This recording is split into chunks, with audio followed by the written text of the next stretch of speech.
Well, first of all, China and the United States were on the same page with respect to climate change until President Trump came into office. And again, a large part of the United States outside the federal government remains in agreement with China that our two countries, being the two biggest emitters in the world, need to lead. The effect of President Trump's approach to trade and the tensions with China that approach has created are not helpful. Not helpful to the world economy, not helpful to international relations, not helpful to the United States. And China has its own issues. It has hit the 2030 emission target, and that's 12 years early.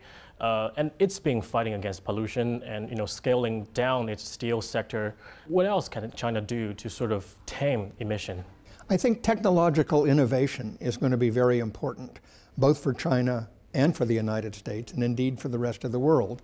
We need cleaner, more efficient energy sources, and we need to figure out how to do that affordably. We need to figure out how to make nuclear reactors less expensive and safer. And at the same time, we need to manage radioactive waste in a manner that's acceptable to everyone, and we need to break the link between nuclear energy technology and nuclear weapon technology as far as the wider use of nuclear energy in the world is concerned. Overall, where is the U.S. heading in terms of science and technology policies?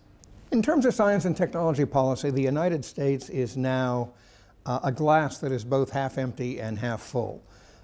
We are still funding a great deal of research and development on clean and efficient energy, but not as much as we should be. We are still engaging in a lot of climate science research, a lot of climate monitoring and observation, but not as much as we should be. So while we need to do more, we also need to be cognizant of the important and positive efforts that are already underway and find ways to build on them in spite of the fact that the leadership in the federal government is not supportive of this general area. And China is also developing its basic research capabilities, but some of the policies out there are under criticism, and there are also risks about cybersecurity out there. What's your view? There's always something of a tension between profit-seeking and advancing long-term interests of society. I think we've had a pretty good mix in the United States. As far as I can tell, there's been a pretty good mix in China. That doesn't mean that there isn't always criticism in both countries. There are always people who are not happy with whatever the balance is.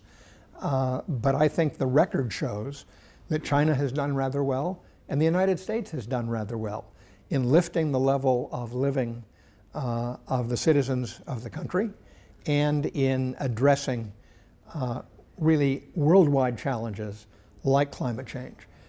In both countries, we've actually made a lot of progress. We need to make a lot more if we are to avoid the worst consequences of climate change.